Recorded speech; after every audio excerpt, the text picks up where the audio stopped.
Portuguese Catholic missionaries in Mbanza, Congo. The Portuguese were some of the earliest Europeans to establish trading posts along the coasts of East and Southern Africa. As they ventured into Africa, they traveled with Catholic missionaries. Portuguese priests and Jesuits were known to accompany most early expeditions to Africa. The Franciscans made their first contact with Africans in 1402 when the explorers reached the Canary Islands. The Treaty of Tordesillas, signed in June 1494, divided the newly discovered lands outside Europe between Portugal and the Crown of Castile along a meridian 370 leagues west of the Cape Verde Islands. The lands to the east would belong to Portugal and the lands to the west to Castile. In this treaty, the Pope recognized Portuguese claims to Africa. Thereafter, missionary activities in Africa were sanctioned by the Portuguese king.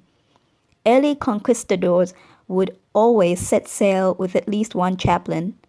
In 1482, Portuguese explorer Diogo Sao came into contact with villages in the large ancient kingdom of the Congo, an area that now covers parts of the Democratic Republic of the Congo DRC, the Republic of Congo, and northern Angola.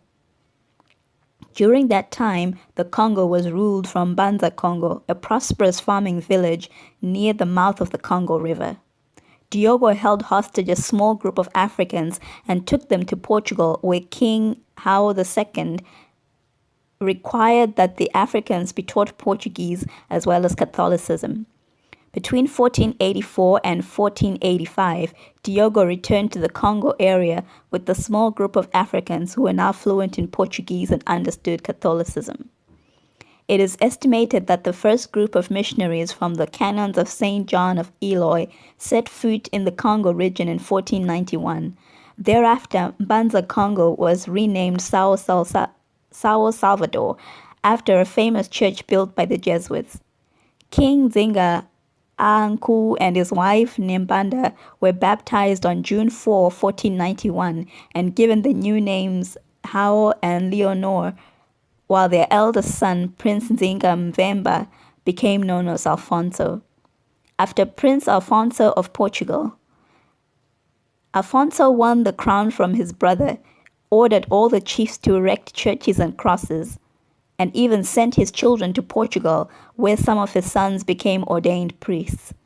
On May 5, 1518, King Alfonso's son Enrique was ordained as Bishop of Utica in Sao Salvador, where he became the first African south of the Sahara to receive the title. Pope Leo X, who ruled from 1513 to 1521, later appointed Enrique Vicar Apostle of the Congo within the Archdiocese of Sao Salvador. However, most of the citizens of King Alfonso's kingdom continued to practice ancient African religions. When the Jesuits came to the Congo region, they offered education as a means to influence the local population. However, not long after their arrival, they were expelled after they introduced plans to build a college for the upper and middle class in the society. They were able to return and establish more missions in 1581, and then in 1585 and again in 1587.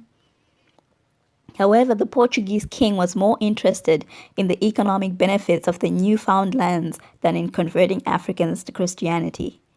Portuguese explorers were looking for gold, precious metals, spices, and a way of establishing a permanent commercial trading base and the ability to control trade routes, mainly controlled by Muslim traders at the time.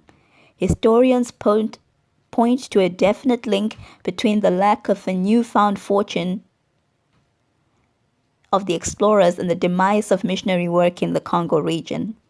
One of the longest-serving missionary groups in this area were the Capuchin Missio Antiqua, who remained active for almost 2 centuries between 1645 and 1835.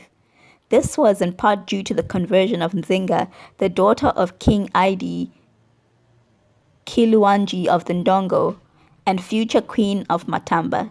Initially, Nzinga used the conversion to strengthen her political power and relations with Portuguese traders. However, with the help of Capuchin missionaries, she spearheaded the building of several new churches and towns. Catholic missionaries who came to the Congo region were primarily from Portugal, Italy, and Belgium. Catholicism and Portugueseness were almost synonymous and almost equivalent to civilization. To be civilized, that is, assimilated to Portuguese norms, one had to be Catholic. The concept of Portugueseness explains and justifies the special position accorded in all Portuguese dominions of the Roman Catholic Church and missions. Naturally, therefore, to become a Portuguese should also mean to become Roman Catholic, according to Abshir 1969.